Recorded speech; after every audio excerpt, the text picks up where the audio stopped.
Good evening, ladies and gentlemen. Welcome to this week's episode of Roundabout Sports presented by Interstate 70 Sports Media, where our passion is our profession. Thank you so much, ladies and gentlemen. It is episode 125. It is March 19th, 2025. And you might wonder why we're starting at 7:20 p.m.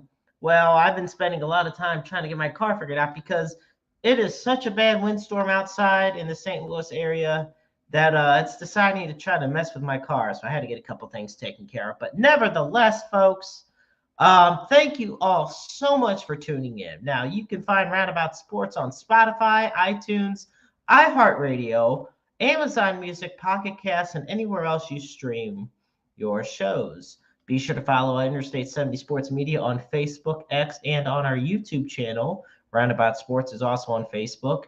Be sure to check out our other shows, the Blues Fan Forum podcast, the Other Guys Sports podcast, and Issues with Wrestling with Jared Shannon and Christopher Miles. Now, before we get started on what I want to talk about, I want to show you all this. Now, this is for those that are tuning in on the audio-visual podcast. So, my girlfriend and I, we recently moved. And my friend Dew Henson, who's a published author, sports fan, frequent guest on the show, got me this housewarming gift, an Ozzie Newsome autographed mini helmet. Ozzie Newsome Cleveland Browns. I'm forever grateful for Andrew for this wonderful gift.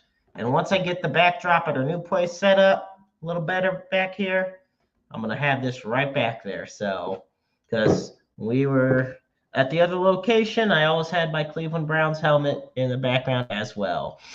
So the first thing I want to talk about this evening is that there is a lot of, at the NFL, rule changes. A lot of NFL teams have proposed rule changes for the upcoming 2025 season. And I wanted to delve into some of those right now. So the first one, the Green Bay Packers proposed a rule change that would effectively kill the tush push. Now, you may be wondering, for those that don't know, the Philadelphia Eagles, the tush push is basically a formation where, everybody is lined up in like a goal line formation, and they just push quarterback Jalen Hurts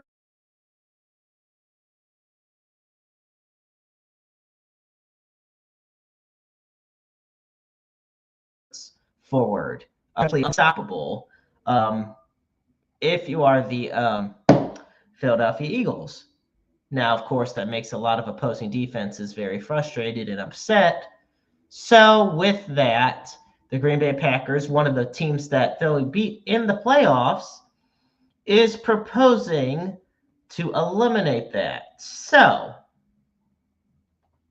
I want y'all to give me your thoughts on this. The league's football operations department revealed Wednesday officially the proposal is one of three that the NFL will debate during its annual league meeting, which will take place between March 30th and April 2nd. So these rule changes are proposals for now. There's nothing obviously in effect, nothing permanent, but the Packers' actual proposal does not include the term tush push, but it instead it wants to basically validate an already established rule that the league has. It's from it's Rule 12, Section 1, to prohibit an offensive player from pushing a teammate who is lined up directly behind the snapper and receives the snap immediately at the snap. So it's not so much that they're punishing the QB sneak aspect of this. The quarterback sneak would still be there. It would punish the fact and penalize the team for any type of push in this regard. So that's where the whole tush push controversy is coming in. Now, it's not the first time this has come under scrutiny. Back in 2023 as well, but the league did not consider this a necessary rule change. Now, the Eagles are not the only team that does it, but they're also the only team that truly has perfected it. And at the end of the day, when you're the Super Bowl champions, you're going to be the ones most noticed doing it. So we have that for you. Now, there is a couple other rule changes, or rule proposals, I'm sorry. The Detroit Lions, they're proposing 2 bylaw changes for this season. One deals with the timing of the players being placed on the reserve inactive list. Now, here comes the more impactful one, the one that matters more to a lot of fans, and that really pissed off a lot of fans this past season. Restructuring how the playoffs are seeded. So, they want to make it to where wildcard teams with better records would be seeded higher than division winners. So for those that don't know, division winners, there are 4 division winners in each conference, and they're automatically seeded 1 through 4. The remaining 3 wildcard teams go based off record.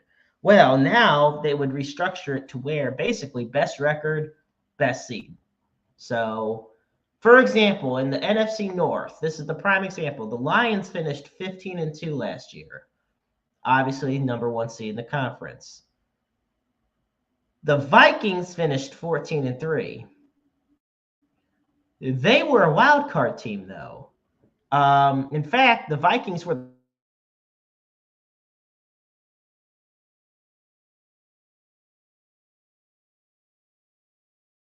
to Los Angeles and play the Rams, and the Rams won 27-9, eliminating the Vikings from the playoffs. Now, this happened to the Packers as well. The Packers went 11. They went 11-6, and they ended up having to go onto the road to face the number 2 seed Eagles. So the Eagles ended up winning that game, of course. So whether any of these rule changes or proposals get adopted by the league remains to be seen. I don't know if this is what any of these will be worthwhile even discussing. I personally do like the idea of the wild card thing because, in a way, look, you literally had 2 teams that combined for 29 wins and 5 losses. One of them gets the number 1 seed. The other has to go to Los Angeles to play arguably the worst division winner in the conference in the Los Angeles Rams. And I get it. You only play the games that are on the schedule, and you got to win those games. But still, that I digress on where we're at in that regard. So, with all of that being said, let us continue on Roundabout Sports. Speaking of the Minnesota Vikings, I guess I have to air this out. The Vikings reportedly are out on Aaron Rodgers on the Aaron Rodgers sweepstake, as they've reportedly rejected trade calls for quarterback J.J. McCarthy. Now, J.J. McCarthy was going to be the starter last year. A lot of hype surrounding him. Got injured in the offseason. Sam Darnold comes in. We've already talked about how the Vikings did that last season. But Darnold signs with the Seahawks. So they're rolling with McCarthy. Aaron Rodgers, we don't know where he's going. That's a whole nother story. So, yeah. Rodgers, yeah, it's a whole mess. Now, I also want to bring up that, I hope everyone's still there. Like I said, we got a windstorm here in the STL area, so I don't know how signal is, how things are going to be, but we will make do with what we can. Now, we're going to fast forward now to the St. Louis Blues. This is why, because right now, the Blues will play their most important game of the season tomorrow. which is March 20th. I mean, right now, the Blues are tied with the Canucks in the Western Conference standings as of March 19th. And the Canucks are coming to the Enterprise Center. They have 75 points apiece, but because the Canucks have played one fewer game, they hold the number 2 spot. The Blues are going to be on a 3-game winning streak. They won yesterday 4-1 over Nashville. And I love this. I have to say, congrats to Jake Neighbors on a Gordie Howe hat trick. Now, for those that don't want to know or that don't know what a Gordie Howe hat trick is, it's one of the most fun things in hockey. It's a goal, an assist, and a fight all in the same game. It's beautiful. Which it cracks me up that it's called the Gordie Howe hat trick, even though Gordie Howe only did it, I think, twice in his career. And considering how long Gordie Howe played, that says a lot. In his 5-decade career, he only accomplished it twice. I had to confirm that. But Coach Jim Montgomery said it was a real gutsy effort by the Blues. It didn't feel like our players had their regular juice. You could tell just by how short the shifts were. They dug in and made hard plays in hard areas. Our penalty kill was excellent. Our goaltender was excellent. Our decor was fantastic. They just kept making poised plays to get out in front. Right now the Blues get 2 points against Nashville, and Jordan Binnington's he's going to be well rested. He'll have the one at home on Thursday. And since the Four Nations face-off, Jordan Binnington has a 1.5 goals against average and a 0.944 save percentage. So I love it. Right now, St. Louis is as hot as they've been all year, the Blues. You know, you fired Chief last year.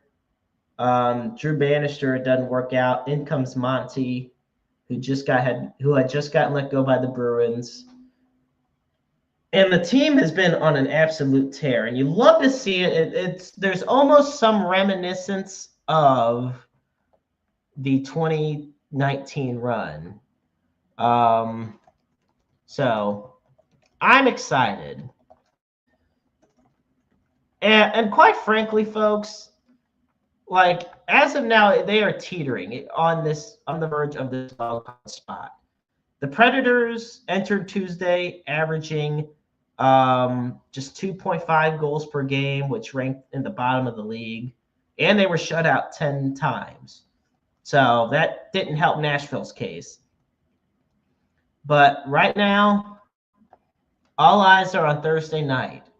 It will be the most important game of this season for the St. Louis Blues. This will very well determine a wild card spot. And I know there's still quite a few games left, but we're at the point in the season where literally every game counts. Every point, not even every game, every point counts. To me, that's the biggest thing in all of this, is that every point counts for the St. Louis Blues. So I'm very much looking forward to tomorrow night's game. And another thing I like is that in his past 3 games, Jordan Kyrou has 8 points. So he's been on a hot streak as well. He was a talk of much trade speculation. So is Braden Shen, the captain, and he's been on fire as well. So quite frankly, Blues are fun to watch. You love to see it. So yeah, that's where we're at as far as the excuse me. Hang on one second, folks. Yep, just wanting to make sure. Yep, we got that taken care of. Now we're going to keep going now in the world of sports. Just bear with me 1 second. Now, I want to talk about the Memphis Redbirds. They announced a free fan fest at AutoZone Park it'll take place on March 29th, Saturday, March 29th from 12 to 4. Fans can go and join the party, enjoy free activities on the field, which will include, but not limited to, inflatables, face painters, yard games, and so much more. Fans in attendance at the event will also have the opportunity to take a tour of the Redbirds clubhouse, win promotional items, enjoy discounts in the Redbirds team store, purchase new 2025 menu items at the concession stands, and watch baseball on the main video board while relaxing on the field. According to Craig Unger, the president and general manager of the Memphis Redbirds, he says, quote, "Our goal is to consistently make AutoZone Park the entertainment center of the Memphis community. As we prepare for our season, we are excited to open our gates for a free family event. And FanFest will conclude." This is one of my favorite things because I've done this before at Busch Stadium. FanFest is concluding with Kids Run the Bases, where all children 12 and under can run the bases just like the pros. I remember doing that as a kid, and folks, I tell you, I had an absolute blast. So that will, once again, for those that'll be down there in Memphis, it's the 25th anniversary of baseball at AutoZone Park. And it'll take place on Saturday, March 29th from 12 p.m. to 4 p.m.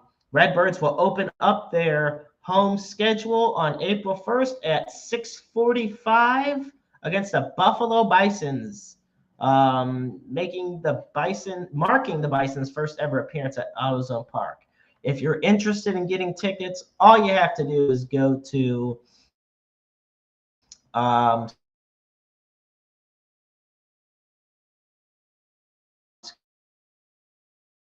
go to memphisredbirds.com tickets. Folks, hope everyone's doing great right now. Once again, there is so much to talk about in the world of sports. And there's something I want to talk about that I'm going to delve into more in the future when we have a guest on with me. Because tonight it's just me. I know you guys probably get sick of just hearing episodes where it's just me talking, but so Michael Cole, who is the lead announcer in WWE, lashed out at John Cena because he lashes out at John Cena's comments towards the fans. Now, let me give you a little bit of a backstory, folks. John Cena's recent actions following his return. This is the John Cena farewell tour. He's retiring at the end of 2025. He's going to face Cody Rhodes at WrestleMania for the undisputed WWE Championship. And what does he do? He turns heel and sides with The Rock. And when WWE Raw went to Brussels, Belgium, Cena said, "For 25 years," this is Cena's quote, "For 25 years, I've been the victim of an abusive relationship. All you all do is be hurtful. All you are is abusive, and all you've ever done is bully me into being your damn puppet." Damn. Well, Michael Cole said in response on the air, "For 2 decades, I believed in that man, rode alongside that man, bought everything that he was selling, not only me, but millions around the world. And he has the audacity to come out and blame the WWE fans? John Cena is a 16-time champion because of the fans. He's a massive millionaire and a movie star because of the fans. And what does he do? He comes out and cries and acts like an irrational prick. That's what Cena is." So, wow. John Cena is scheduled to appear on March 24th in Scotland on Monday Night Raw and the March 31st episode in London, England, as WWE is doing a European tour leading to WrestleMania, which reminds me, St. Louis, to me, the wrestling capital of the world. Backlash, May 10th, Saturday, May 10th, will be coming to the Enterprise Center. John Cena and Randy Orton, the hometown kid himself, will be there. So definitely be sure to get your tickets. They go on sale on March 21st, which is this Friday. So it'll very well be, it could be one of the last times you get your chance to catch John Cena. So yeah, I do also want to transition now as we discuss some well, this is some sad news, I must say. Bobby Jenks, the former closer of the Chicago White Sox. Bobby not only lost his house in the recent Los Angeles fires, but he's now in the final stages of his battle with stomach cancer. Bobby and his wife have agreed to do an in-person signing with the hope of raising money to cover medical expenses. It is with great sadness to admit, though, that this is, in all likelihood, will be his last signing. Some of Bobby teammates and former coaches have agreed to join the fundraising effort, and we will be adding them in the coming weeks. A signing with Darren Dreifert is already listed, and all profits from his signing will also be donated to the Jenks family.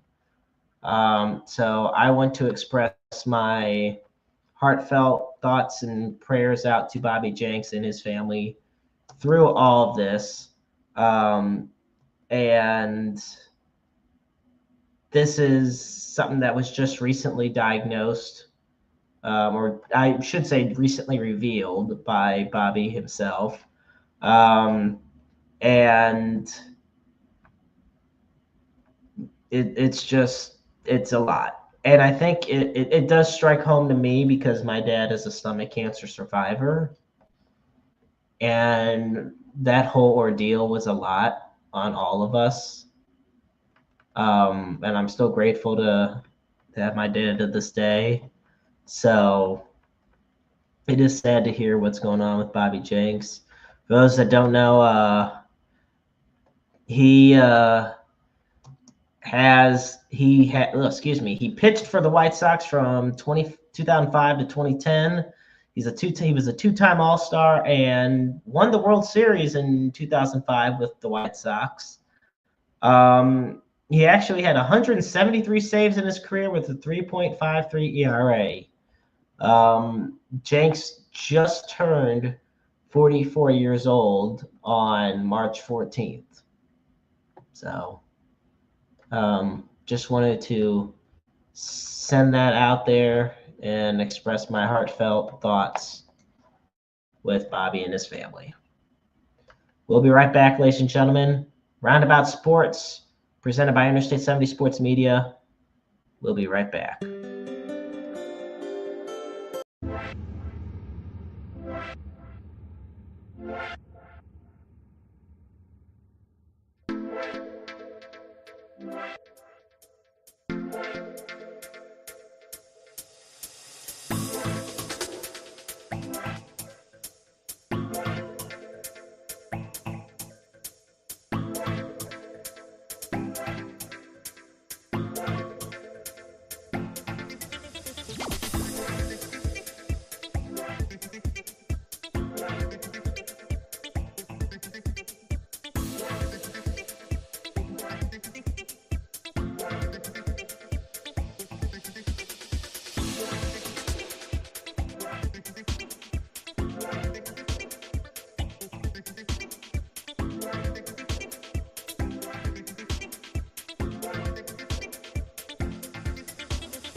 And we are back, ladies and gentlemen, on Roundabout Sports, presented by Interstate 70 Sports Media. It is Wednesday, March 19th, 2025. I'm the Maestro Jeremy Karp. And you know what, folks? It's time. I got a fun story for you. I'm going to kick the second half off with a little fun story. So on Wednesday's game, I'm sorry, during Tuesday's game, it's weird. The week's flying by. During Tuesday's game versus the Cubs in the Tokyo series.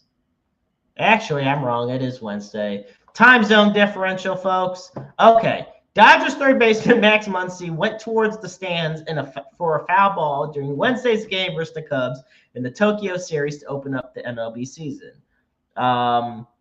And he couldn't get the ball. You know who did get the ball? Former NFL quarterback Rodney Peete. Now, Pete spent 16 years as a quarterback in the NFL, and he got a beautiful snag. Now, a lot of people on X were trying to spread these false rumors and thinking they're cool because they can hide behind a fake name with a gold check mark. And they're like, oh, well, look at me. Look at him. He Steve Bartman'd him. No, Muncy just couldn't get it. And Pete did an amazing job. But Rodney Peete was also an infielder at the University of Southern California from 85 to 88. And he was a teammate of former big league all-star, or I guess future big league all-star, Brett Boone. And 4 times Pete was drafted by major league clubs. Now, you might be wondering why he was there. Well, he's a longtime Dodger fan, and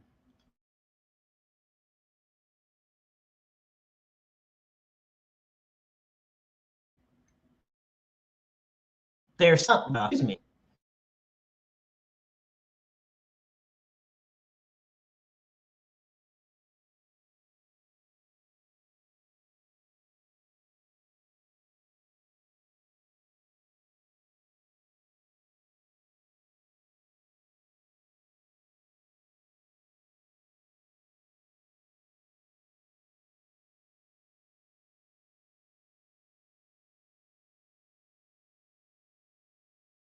Is March Madness. Because I want to do something a little special. I want to have a show that I'm going to try to air a little later dedicated to March Madness. Now, I will go on record and I will tell you right now, hang on. In fact, let me pull up in my uncle's, excuse me, not fantasy. I mean, the March Madness bracket. He has his own bracket that he invited me to, and allow me to pull up who my Final Four are. And you can tell, yeah, there's going to be a little bit of bias here, but you know what? At this point, I don't really care. So, who are my Final Four? My Final Four are Auburn, Mizzou, Arizona, and Gonzaga. I got Arizona and Mizzou meeting in the championship. And what the hell, folks? We're going Mizzou, number 6 seed Mizzou Tigers, beating Arizona to win the national championship. Do I think it's going to happen? Very well, possibly.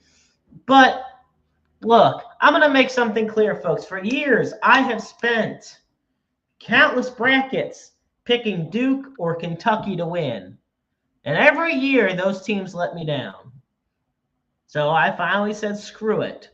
And I'm going, and you might be wondering, do I have any interesting upsets or something that might be appealing to me? Well, let's take a look here. Well, I got Iowa State falling in the round of 64 to excuse me, can't get my word out, to the Lipscomb Bison's men basketball team. How's that going to work out? Oh, I don't know. It's fun. March Madness is great. And we used to do things for I-70 called I-70 Sports March Madness. And we had like the greatest moment in Missouri sports history, the greatest athlete in Missouri sports history. Um, you know, I think we did the greatest team one year, which got crazy because, I mean, look, you understand, trying to put up 64 different teams or 64 different players and moments. And we do our best in these brackets in the past to have one side dedicated to Kansas City or in the Kansas area, the other side dedicated to St. Louis, and of course, throw in other figures in the state from Mizzou, from Springfield, from down in Rolla, like, because great athletes have come from all over in Missouri. So we did that for moments, for teams. So, and I will admit, usually the St. Louis bracket came out on top, but nevertheless, it is always something fun to do, folks. And there's never anything wrong with it. March Madness is one of the most fun times of the year. And it's already been crazy. It's been a great college basketball season. So stay tuned with Interstate 70 Sports Media as we are in the process of expanding, making content even better. And folks, be ready. I want to show you this. Look at this vintage St. Louis Cardinals space seat cushion. Now, you might say, how is it vintage? I'm going to show you the one thing, besides this logo, that makes this vintage. First off, it says 1985 on it, so that kind of gives that away. But you ready for this? Kmart.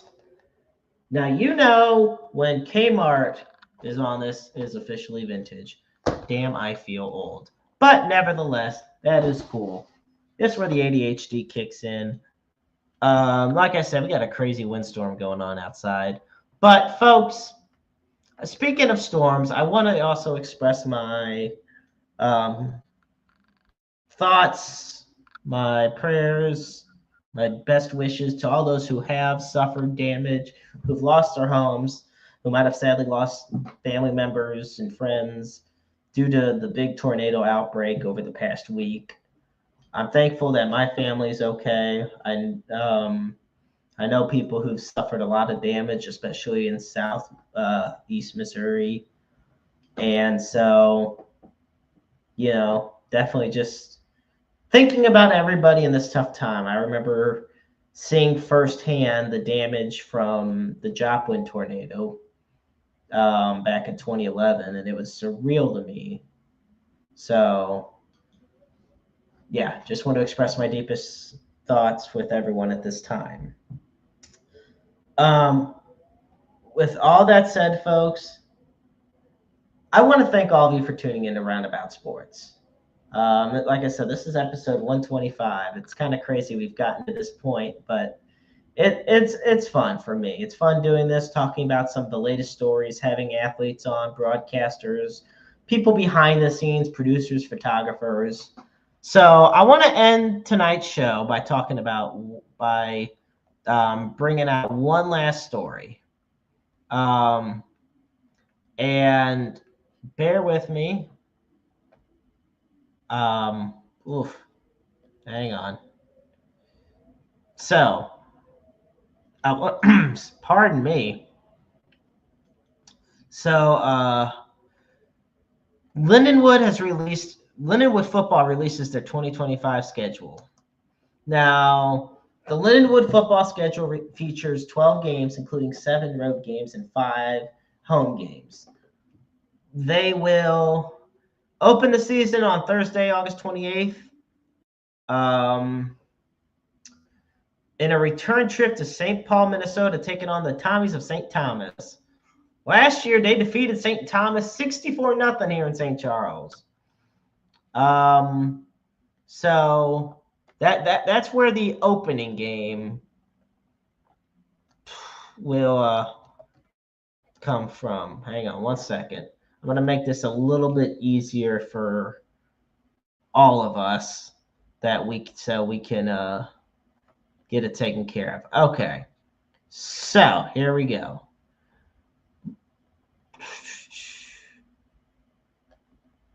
Well, almost. Well, you'd think it's there. I'm sorry.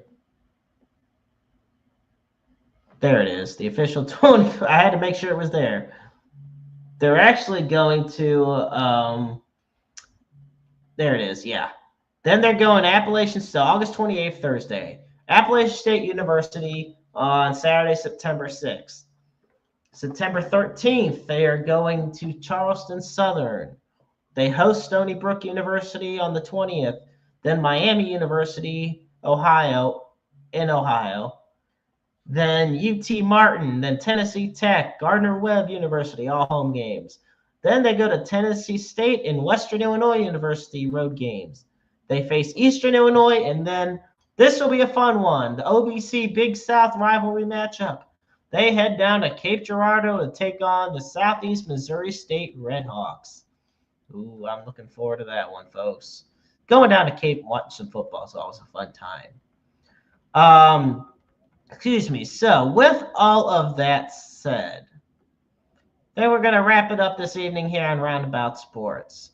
I want to thank everybody that tuned in. I want to say, first off, you can find Roundabout Sports on Spotify, iTunes, iHeartRadio, Amazon Music, Pocket Casts, anywhere else you may stream your podcasts.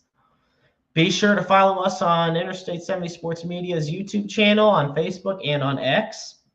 Roundabout Sports is also on Facebook. Be sure to advertise with us. We're always looking for new sponsors and advertisers to reach, to grow alongside us. We support local, and that's our main reach, is our local communities. And as always, we end the show by putting up the NAMI helpline. That is 1-800-950-NAMI,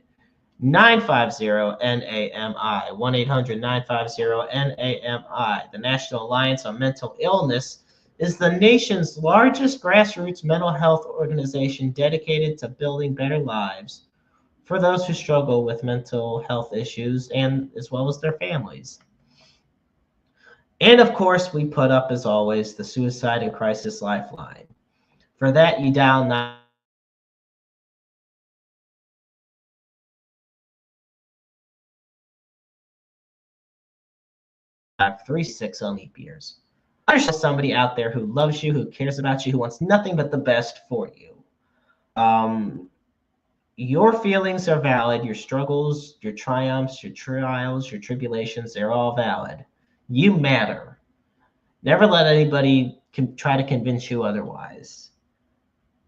And we all go through a lot on an everyday basis, and that doesn't mean that these struggles have to be faced alone. You are just a phone call, you're just in text message, an email, an appointment away from getting what could very well be that life-saving moment for you.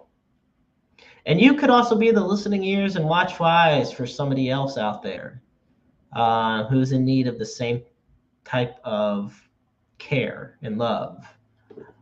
So I want to once again thank everybody for tuning in this week on what was a pretty fun episode 125 of Roundabout Sports. Be sure to tune in with us every Wednesday night at 7 o'clock Central Standard Time, p.m., of course, unless schedule changes. And be sure to catch us next week for episode 126. Until then, I'm the Maestro Jeremy Karp, and remember, life is a book full of empty pages just waiting to be written in. Make your lives worth reading. Good night, everybody.